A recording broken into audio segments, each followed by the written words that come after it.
Então você passou meses ou de repente anos escrevendo um livro e chegou naquela parte que todo mundo mais ou menos se complica, dar nome ao livro. Não é à toa, essa é uma das maiores dificuldades entre escritores e escritoras. Muita gente vem me perguntar como que eu faço para dar nome aos meus livros. Por isso, nesse vídeo, eu resolvi contar 6 técnicas que eu pessoalmente uso para conseguir encontrar os nomes para os meus livros. Então eu vou passar por elas. Bom, vamos lá.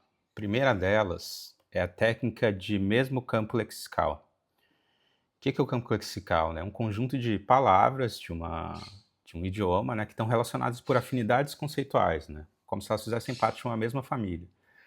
Então, o que você tem que fazer? Você tem que fazer uma lista de palavras afins, parecidas, né, para que elas sejam ponto de partida, tanto para uma busca de opções de nomes em si, quanto para usar as palavras dessa lista como matéria-prima para outras técnicas que eu vou descrever aqui nesse vídeo. Então, passo 1, né? O que você precisa fazer? A lista de palavras, como eu falei, né? Então, você pega um tema-chave do seu livro, né?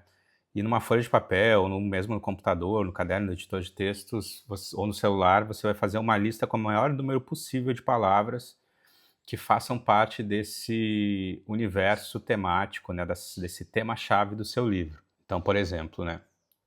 Aqui, inclusive, você pode contar com a ajuda de um dicionário analógico, né? Então, se você está tendo dificuldades para chegar nessa lista de palavras, você pode usar um dicionário analógico online, ele tem opções gratuitas, como o próprio Aulete. E um dicionário analógico ele vai te dar várias palavras relacionadas ao termo pelo qual você pesquisou, né? Então, vamos supor um tema do meu livro que é imigração. Então, no exemplo abaixo do Aulete, ele dá várias palavras relacionadas e cada um dos resultados é clicável, né? Então ele leva a mais termos. Então, por exemplo, pesquisei imigrante. Então, imigrante deu mais 5 opções aqui. Se eu clicar em viajante, habitante, locomoção, ele vai abrir outras palavras relacionadas a essas palavras, né? Então, aí você já tem uma bela ajuda. E, por outro lado, você também pode usar inteligência artificial, né? Aqui, por exemplo, eu usei o ChatGPT, me dê 10 palavras que pertencem ao mesmo campo léxico que a palavra imigrante, e ele me deu aqui as 10 opções, né? Então, é um recurso válido também. Isso para você ter a lista de palavras, né? Aí, passo 2, você vai repetir isso com outro tema-chave, né? Então, o primeiro foi imigração. Então, você tem que perceber outro tema-chave do seu livro e repete esse mesmo processo para você ter outra lista. E aí você já vai entender por quê.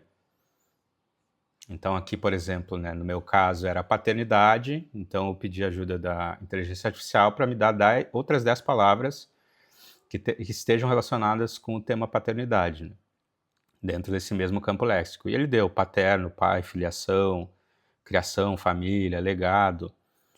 E no terceiro passo, aí você vai meio que relacionar essas listas, né? Porque você está fazendo uma lista para cada tema-chave do seu livro. Então, você vai cruzar essa lista, vai colocar essas listas lado a lado, né? Então aqui, por exemplo, ó, peguei a que tinha relação com paternidade e peguei a que tinha relação com imigrante, que foi a lista que o ChatGPT me deu. E aí, o que você faz? Você vai brincar com essa lista, né? Cruzar, mudar as conjunções, os tempos, né? Pode acrescentar artigos, conectores, aí você começa a explorar as possibilidades. Então, por exemplo, aqui, eu cruzei paterno e fronteira. E aqui eu estou sugerindo uma possibilidade de nome para esse livro que é Pai, dois pontos, uma fronteira. Que já seria um nome interessante, bem simbólico, né? E aqui, por exemplo, eu trago um exemplo do Eduardo Louis, que usa exatamente a mesma estrutura de nome, né? Mudar, dois pontos, método.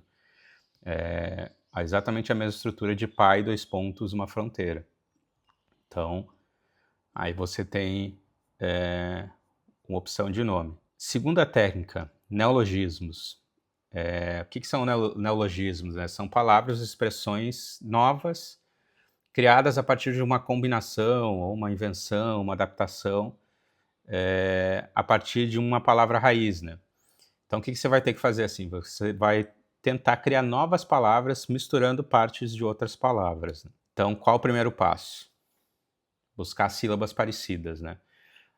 Então, você tem que pegar essa lista que você fez na técnica 1, vai analisar a lista com cuidado e buscar similaridades fonéticas, né? Sílabas que se pareçam foneticamente. Então, aqui, por exemplo, na mesma lista que eu criei antes, eu identifiquei pai e expatriado, né? Então, você vai ter que fazer isso com todas as listas que você criou, sempre buscando similaridades fonéticas, seja no início ou no final das palavras, ou seja no meio, como é nesse caso aqui de expatriado, né? Segundo passo, você vai conectar ou sobrepor, né? Uma vez que você tem encontrado esses pares fonéticos, então você começa a brincar com essas possibilidades, né? Com as opções encontradas. Você vai cortar, misturar, trocar a ordem, sobrepor. E aí, nesse caso, eu acho importante colocar as palavras no papel, porque fica mais fácil, né, de você identificar, riscar, conectar, cortar. Ou num tablet com caneta também pode ser, né? Mas eu acho que nesse caso ter a caneta ali é importante. E aqui eu coloquei um exemplo, né, exatamente dessa técnica que eu estou falando, um nome criado a partir dessas sugestões aqui, que é o expatriado. Então, não é um grande nome, mas poderia ser um nome possível, né? Eu combinei as duas sílabas e criei aqui uma nova palavra, um neologismo, expatriado. E aí trouxe um outro exemplo aqui que também segue essa estrutura, que é o do Neuromancer, né, do William Gibson. Então, o título neuro diz respeito ao sistema nervoso, mente, cérebro, e ele mistura com necromancer, né? Então, ele pega o necromancer, e cria um novo nome a partir disso, um neologismo, né? E aí, isso tem a ver no livro, porque o neuromancer é quem manipula consciências, memórias, identidades, né? Ele ressuscita mentes no cyberespaço como um necromante digital. Então, tem tudo a ver com a proposta do romance. Terceira técnica, que é as paranomásias. O que acontece? Uma paranomásia é uma figura de linguagem que consiste no uso de palavras semelhantes em som, mas diferentes em significado, né? Então ele cria geralmente um efeito de humor, um jogo de palavras, um trocadilho. Geralmente isso é usado em trocadilhos, né? E uma vez que você tem encontrado pares fonéticos, como na técnica anterior, você começa a brincar com as opções encontradas, né? Então vai ser uma coisa parecida com o que foi feito antes. Então, busca sílabas parecidas, assim como descrito na técnica 2. E aqui eu peguei duas listas, né, usando o meu livro Morte, Sul, Peste, Oeste como exemplo. Uma lista que diz respeito a lugar e localização. Então, ele deu, por exemplo, Norte, Sul, Leste, Oeste, Nordeste, Sudeste, são direções, né? E outro tema que é assassinato. Então, ele me deu toda uma lista ali cuja a palavra morte está presente. E aí você vai, dentro dessas possibilidades, buscar trocadilhos e expressões similares, né? E esse aqui é o passo decisivo, né? O passo mais importante dessa técnica, porque aqui você precisa tentar lembrar de expressões que façam parte do imaginário comum, né? Ou mesmo trocadilhos já existentes que foneticamente eles ressoem com esses achados da lista. Então aqui, por exemplo, eu tenho Morte, Sul, Peste, Oeste, né? Que é o nome desse meu romance, inclusive vencedor do Prêmio Minuano de Literatura. E ele troca norte por morte e leste por peste, né? Então é um título que ressoa muito intensamente com a história, porque esse livro ele traz um personagem que é um imigrante haitiano que sofre muito preconceito numa cidade pequena do sul do Brasil. No entanto, a faísca inicial para que eu tenha pensado nesse nome e tenha identificado a similaridade fonética entre as palavras norte e morte, a partir desse trocadilho, e a partir daí eu comecei a pensar em que palavras rimassem com leste, né? E até chegar no peste, que é uma coisa que tem a ver com o livro também, porque existe em muitos lugares do sul do Brasil, no Brasil inteiro, mas no sul é muito acentuado isso, se associa os imigrantes a uma espécie de epidemia, de peste, né? Então tem tudo a ver com a proposta do livro. Então aqui são as paranomásias. Técnica número 4 são nomes poéticos. Então, como no próprio nome sugere, eles vão trazer uma forte carga poética, né? E como que a gente procede a essa técnica, né? Claro que não dá para ensinar vocês a fazer poesia aqui.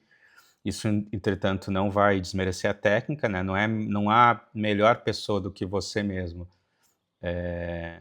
para tentar fazer isso. Afinal, você melhor do que ninguém conhece o seu livro. Mas meu ponto aqui é só lembrar que você buscar um nome mais poético é uma possibilidade. E para ajudar, eu separei aqui alguns exemplos para que você possa se inspirar e entender com um pouco mais de profundidade essa técnica, né? Então, eu trouxe aqui nomes como o meu próprio livro, Objeto Cintilante, História Sulfúria, que tem uma carga bem poética e também bem sinestésica, né? Porque o objeto cintilante fala a respeito do que se vê, né? Do brilho. E História Sulfúria, que vem do enxofre, tem a ver com o cheiro do enxofre, que é um cheiro forte, né?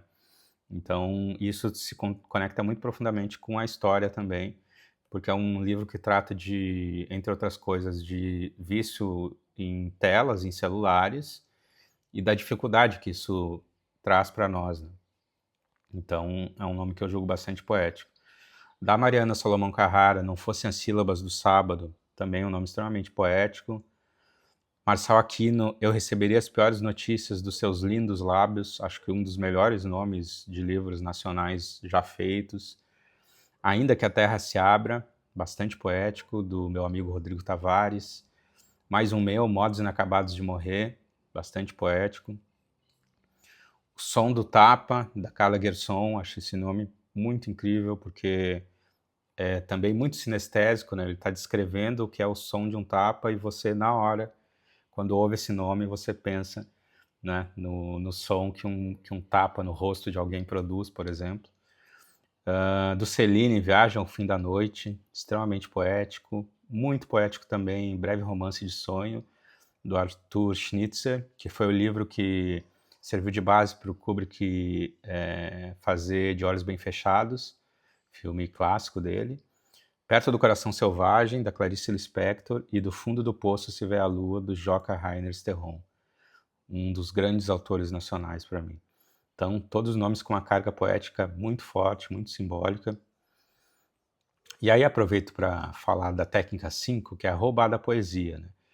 Então, basicamente isso consiste em a gente roubar trechos de poesias já existentes mesmo para adaptar para o nome de um livro, seja mudando ou seja deixando isso na íntegra.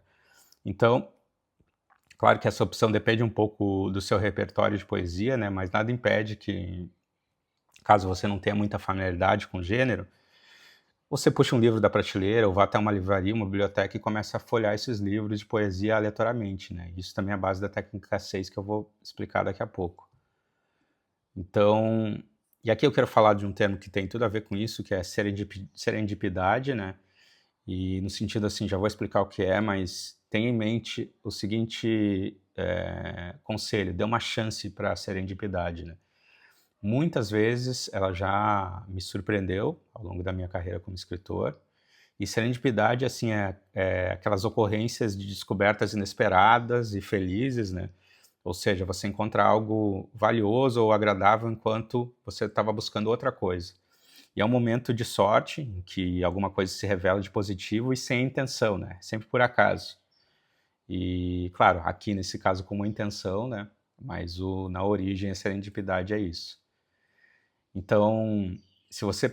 Inclusive eu aconselho que você faça isso, dê uma busca, ou seja, na inteligência artificial, na Wikipedia, e dê uma busca sobre serendipidade, você vai descobrir que a história da ciência, inclusive, está repleta de casos que podem ser considerados serendipidade.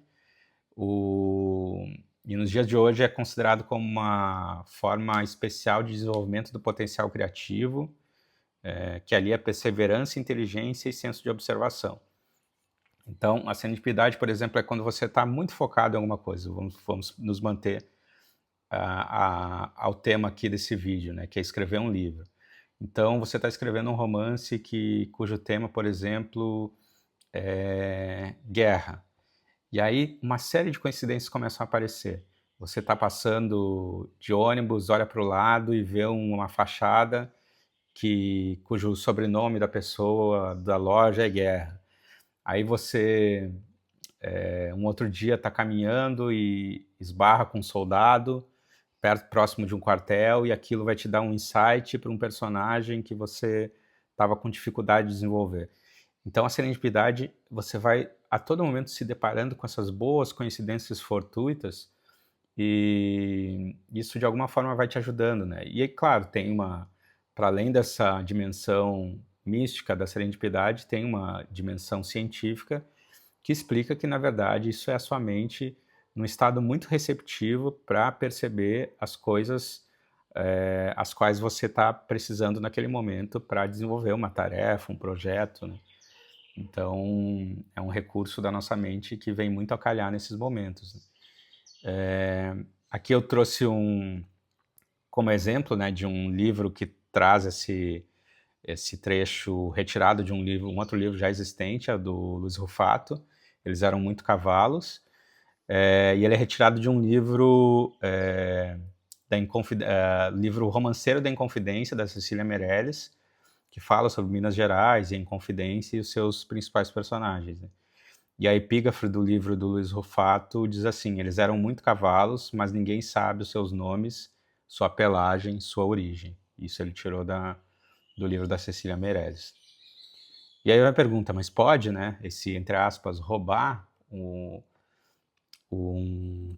trecho de um verso? Até onde eu sei, não tem nenhuma questão jurídica que impeça isso, né, de usar um verso como título de um livro, mas claro que vai de cada um, a responsabilidade é sua, né? Se for o caso, por exemplo, você estiver publicando, você pode perguntar para a sua editora se tem problema, se não tem, mas até onde eu sei e acredito, acho que não tem.